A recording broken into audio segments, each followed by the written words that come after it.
Welcome to Remarkable Old Photos. The O'Halloran girls of Body County Clare, Ireland, photographed circa 1888 to 1890, wore traditional rural Irish dress common among peasant families. Many Irish children at the time worked in agriculture or cared for siblings while parents labored. This photo captures a rare moment of stillness in their demanding daily lives. To final output. The O'Halloran girls of Body County Clare, Ireland, photographed circa 1888 to 1890, wore traditional rural Irish dress and often worked in fields or cared for siblings. Child labor was common in late 19th century Ireland.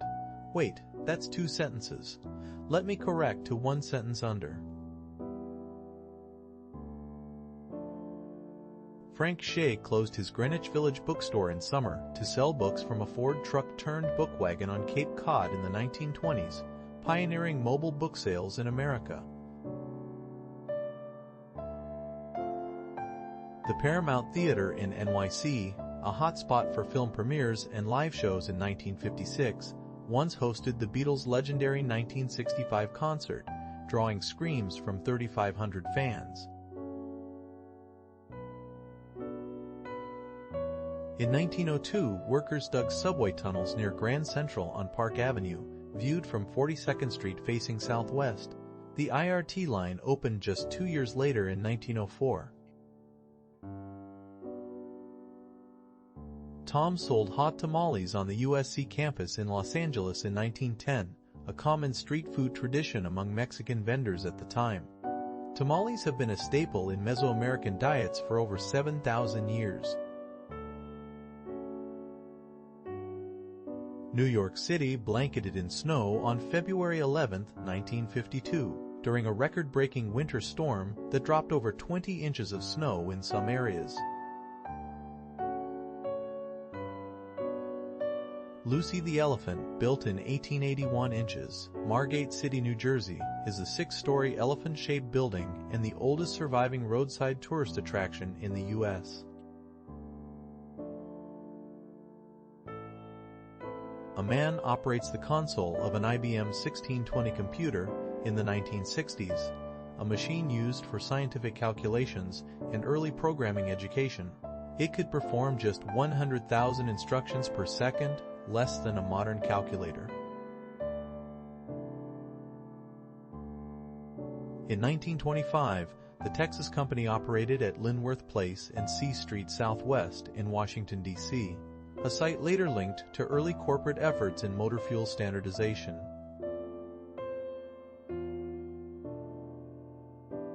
David Lee Roth and Eddie Van Halen performed live with Van Halen at London's Rainbow Theatre on October 22, 1978. The concert was one of the band's first in the UK, marking their explosive European debut. Sam and Sarah Rittenhouse cooked scrapple in Blooming Glen, Pennsylvania, 1940, surrounded by their many scrapple pans. Scrapple, a traditional Pennsylvania Dutch dish, originated as a way to use leftover pork scraps. Women in 1920s fashion pose with a vintage car, showcasing the era's growing independence. Flapper-style clothing became a symbol of women's liberation after they gained the right to vote in 1920. Rain in the Face, a Sioux chief from Standing Rock, fought alongside Sitting Bull at Little Bighorn in 1876. He was once imprisoned at Fort Abraham Lincoln for killing a U.S. soldier. Alfred Vanderbilt's four-in-hand carriage passes the Holland House Hotel in New York, 1905. During the elite fad of coaching, Vanderbilt later perished aboard the Lusitania in 1915.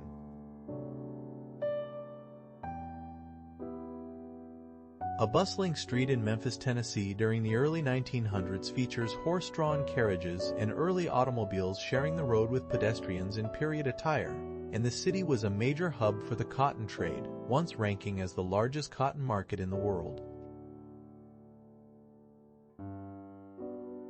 Charles Charlemont, a French boxing instructor, trained women in self-defense in 1921, a rare practice at the time. He once defeated a challenger using only one hand. A mailman delivers letters on foot through deep snow in 1922, braving harsh winter conditions to keep communication flowing. Rural mail carriers in the early 1900s often walked miles daily, regardless of weather. Urban horse herds roamed St. Louis streets in the 1900s due to widespread reliance on equine transport, and surprisingly, the city once had more horses per capita than any other U.S. city by 1905. Katharine Hepburn, a pioneering American actress active from 1928 to 1995, starred in 49 films and won a record 4 Academy Awards for Best Actress.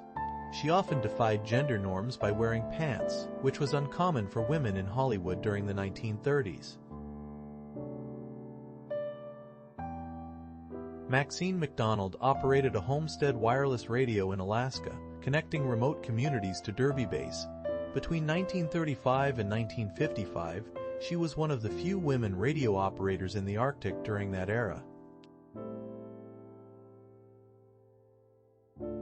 A police officer carries a young anti-war protester who fainted during a 1965 Chicago demonstration. Many officers later admitted they sympathized with the protesters' opposition to the Vietnam War.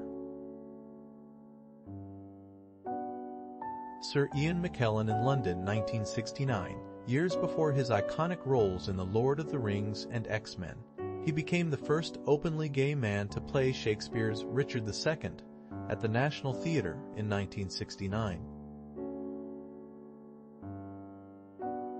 A black American soldier stands at attention during World War II, a time when the U.S. military remained segregated despite their service. A bustling Atlantic City street scene from 1905 shows horse-drawn carriages and early automobiles sharing the road, with electric trolleys already in operation by 1895. Ham, the chimpanzee, underwent rigorous training and tests in 1960 to 1961 for his historic spaceflight, including learning to pull levers to avoid electric shocks. He became the first hominid in space, reaching an altitude of 57 miles on January 31, 1961. Marlene Dietrich in Paris, photographed by Willie Rizzo in 1957, once refused a Nazi honor during World War II and instead supported Allied troops. Muhammad Ali taunts Joe Frazier during their 1971 fight of the century at Madison Square Garden, where Frazier won by unanimous decision.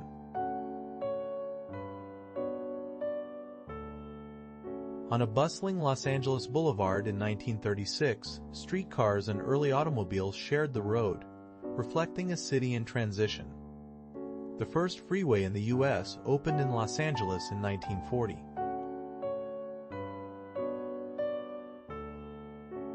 Live music at an Esso gas station in 1964 featured a rock band performing beside fuel pumps, a rare blend of entertainment and commerce. Some stations hosted concerts to attract customers during the era's road trip boom. Cary Grant exits the RKO studio lot in 1946, a top-paid Hollywood star who once worked as a circus acrobat before his film career.